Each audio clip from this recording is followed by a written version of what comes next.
aklı başında herkes yapar. Ama endişeli olanların endişelerine şu yönüyle hak veriyorum.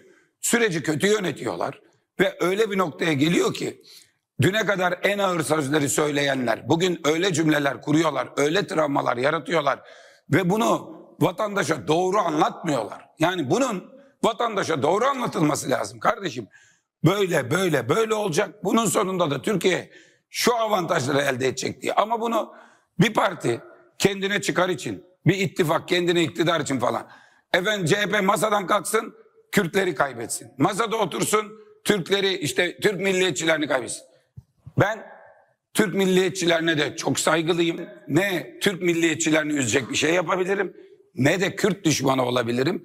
Bu ülkeyi benim kadar çok seven, dünya kadar Kürt arkadaşım var ve eczacılık sürecinden gelende de öyleydi, siyasette de öyle, partimizde de öyle.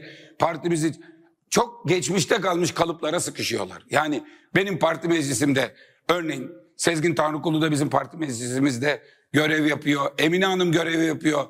Örneğin bir Kürt muhafazakar Emine Hanım baktığınızda